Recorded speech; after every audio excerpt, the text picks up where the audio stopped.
Come in. Hello. Hi. It's nice to meet you today. My name is Britney. What's your name? Shanika. Okay. Hi, Shanika. It's nice to meet you. How you doing today? Good, how are you? Oh, I'm fine. Go ahead and take a seat right there. Okay. So I did get your first name. What's your last name? Hubbard. Hubbard. Okay. Well, I'm gonna start off by saying that I do have to advise you that our sessions together, they are recorded. Anything that we do speak on, it is gonna stay between us.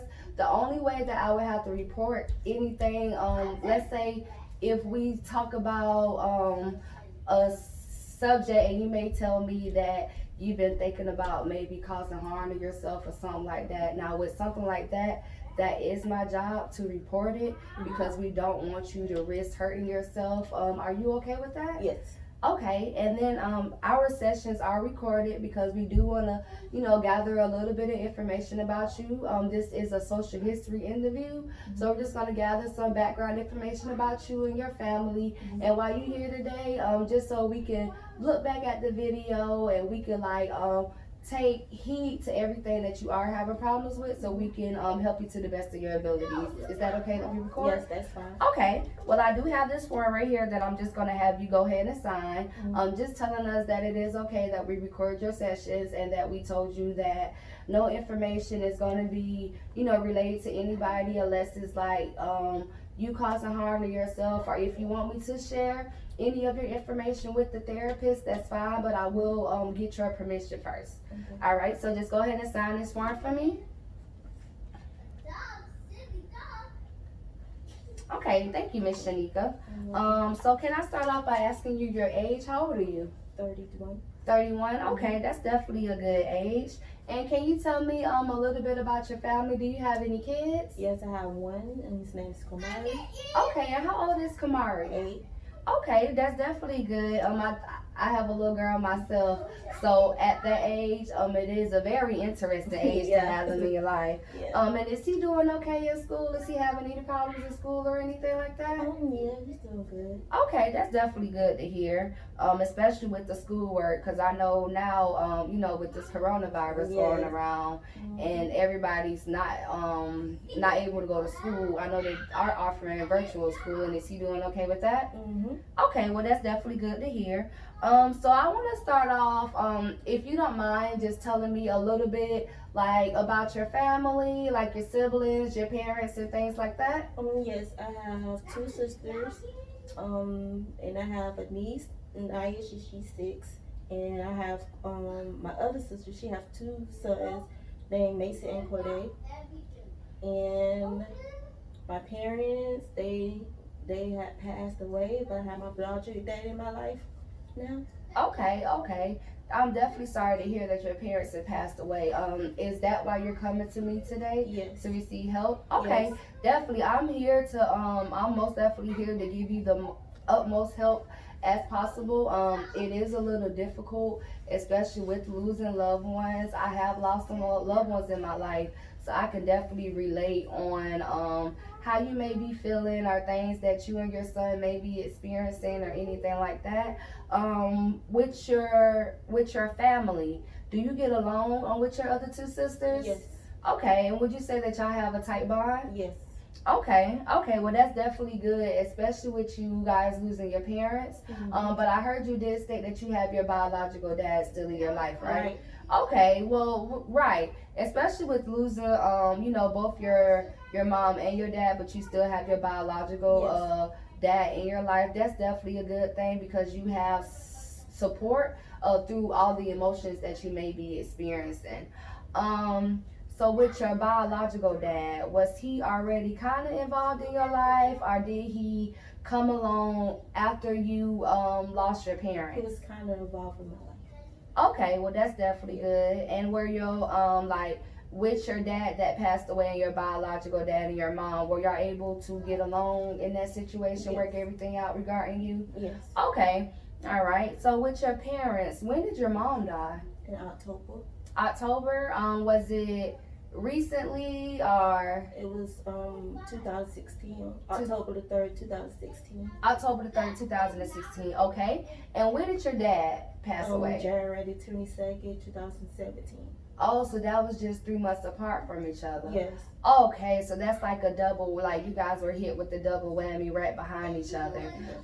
If you don't mind me asking, what went on with your parents? Well, my mom would had problems with her heart, and she was in Shands, and she had like surgery, and they tried to revive her, but she couldn't survive. They tried it like 2 or 3 times, and they didn't get no response. Okay, so after heart surgery, in recovery, your mom went down and they tried to bring her back 3 times and she Yes. didn't come back. I'm so sorry to hear that, and I know it is a touchy subject. I do want to let you know that I am here for you. I'm actually getting a little emotional because I can see the emotion in your face and the tears that's running down. I'm definitely sorry to hear about your parents. I know you are a little teary eyed and you are being affected by the conversation, and I'm not here to like apply any pressure or to make you feel any type of way, but I just want to have an open discussion with you so I can really see like what's bothering you, what's going on in your head, or what may be taking place, just so we can really get you some help and try to bring some brighter days into your life. And with your dad, how did your dad pass?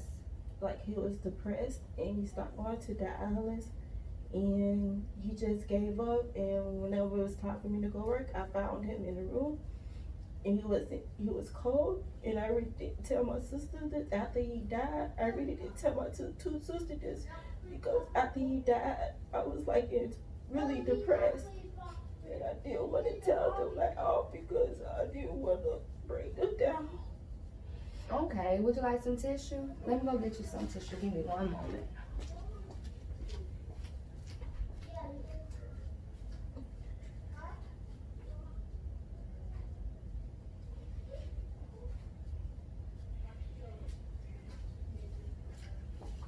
Here you go. Thank you. All right. I'm so sorry to make you talk about this, but it's good to get it out because the more that we hold stuff in, it can cause us to go into a deeper depression. So I definitely do thank you for sharing that information with me and opening up to me as well. I do see how it does affect you emotionally. Now, I'm pretty sure, like, even with dealing with the loss of loved ones, that you probably are affected mentally as well. You're constantly thinking about thoughts of missing your parents and how things used to be. Now, do you think with the loss of your parents, do you think that that's also affecting your son? Yes. Okay. Now, was your son around them like the majority of his life before he left? Yes. Before they left, excuse me? Yes. Okay, yeah. So, losing a loved one, especially in children, it can cause a change in their behavior. So, if he may be a little distant or maybe showing out or just expressing emotions, he does hurt, and it's okay for us to hurt. But what we have to do is learn how to accept the fact that our loved ones are gone. And I'm not saying that we have to forget about them or not thinking about it, but we have to accept the fact that they have moved on to a better place and try to move on with our life, try to go on with our life and going on without them, not forgetting about them, but like still trying to maintain like things that we do on a daily basis. Even though they could have been part of our routine or part of your routine, we have to move them out of the routine because they're no longer there with us. Okay, so what I can offer you, well, I have a couple more questions for you. Are you okay with answering a couple of more? Yes. Okay. Well, I definitely do want to thank you for your patience and your time that you have with me and gathering this information that we need. Are you working by any chance? Are you employed? Yes. Okay, and how is that? Where do you work, if you don't mind me asking? To Winn-Dixie in the deli, and then after school to the cafeteria. Oh, okay. So you work at Winn-Dixie as a deli employee, and you also work at the school? Yes. Okay, and what do you do at the school? I work in the cafeteria, a lunch lady. Okay.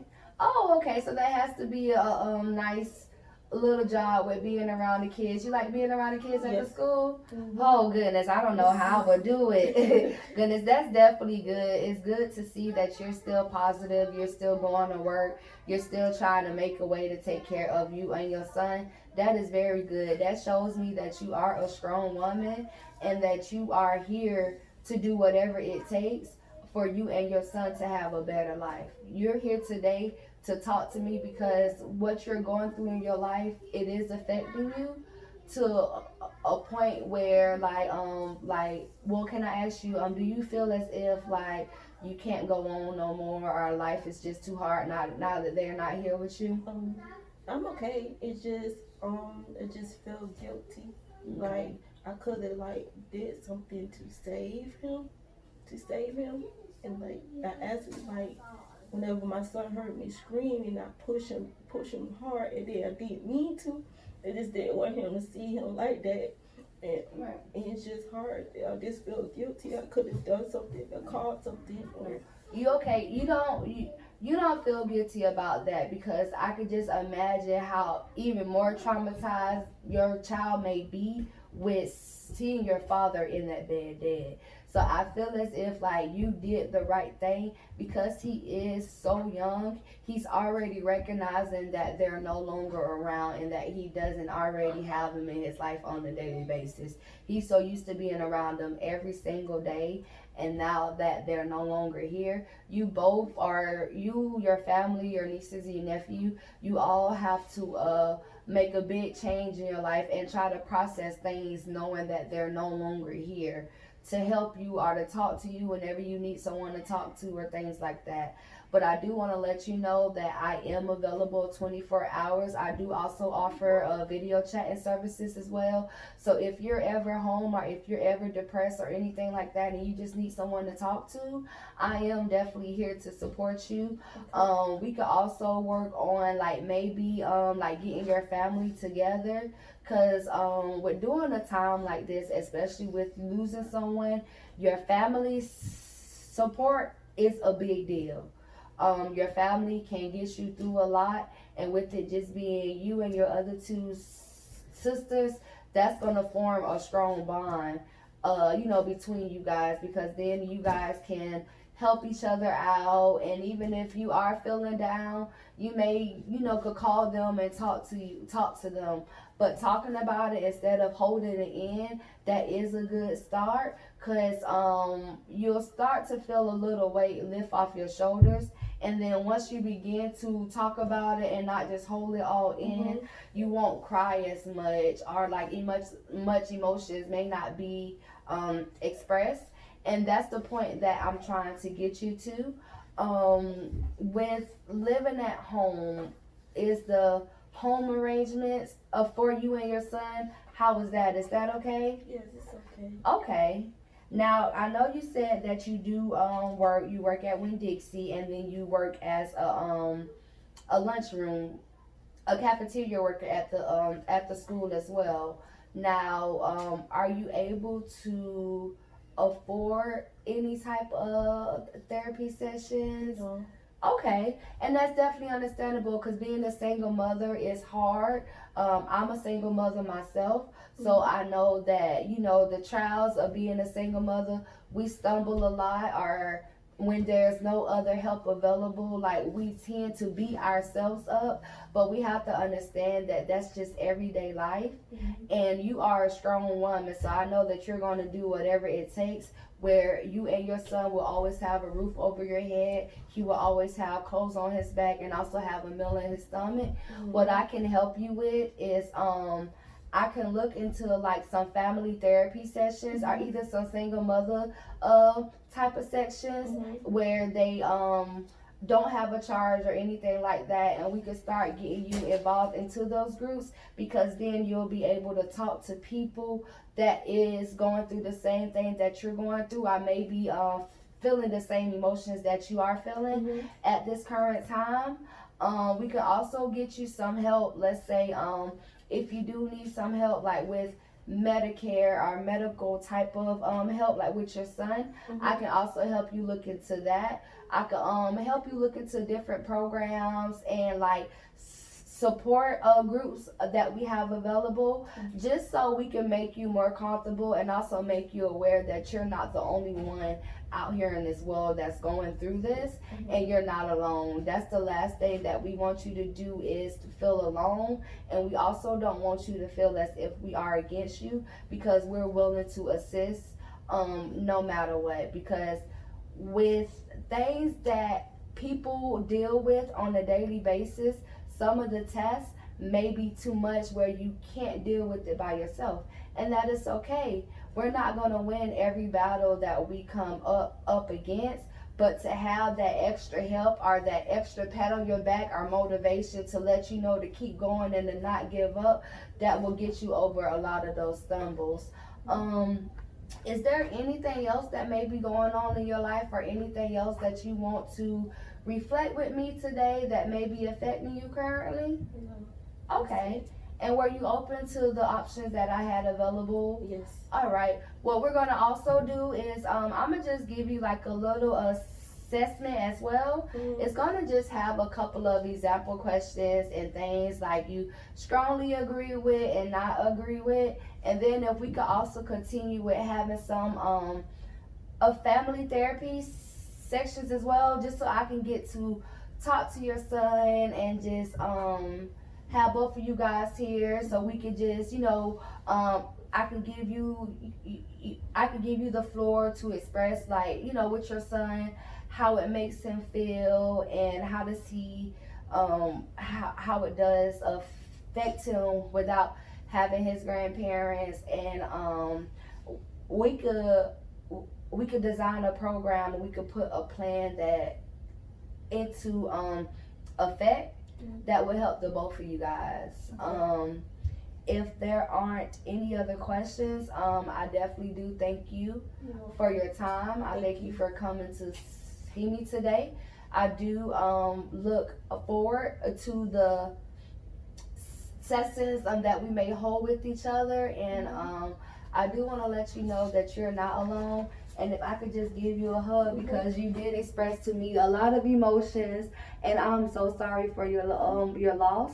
I'm going to give you my information, and if there is anything else that you could think of, or anything else that you just may want to talk about, or anything else that we could add into your program, definitely give me a call or shoot me an email, or we can either schedule like an earlier session than the next session that we have upcoming if you need anybody to talk to. And if you like, I do also offer services as well, where I could come to your house and I could just monitor like how you are at home with your kids, or how your child behavior may be, just so we can gather a little information on how you and your family are responding and how you guys move in the household, just so we can better create a plan to help you in your time of need. Is that okay? Yeah, that's fine. Okay. Well, as I stated, our session is recorded.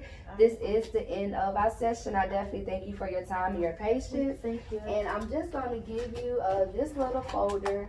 It has all of my information in it, and all of the programs that we have available, and all of the options that we do have available here, just in case there may be another program that you may be interested in, or maybe another department that you may need help in. I'm more than happy to look into that for you.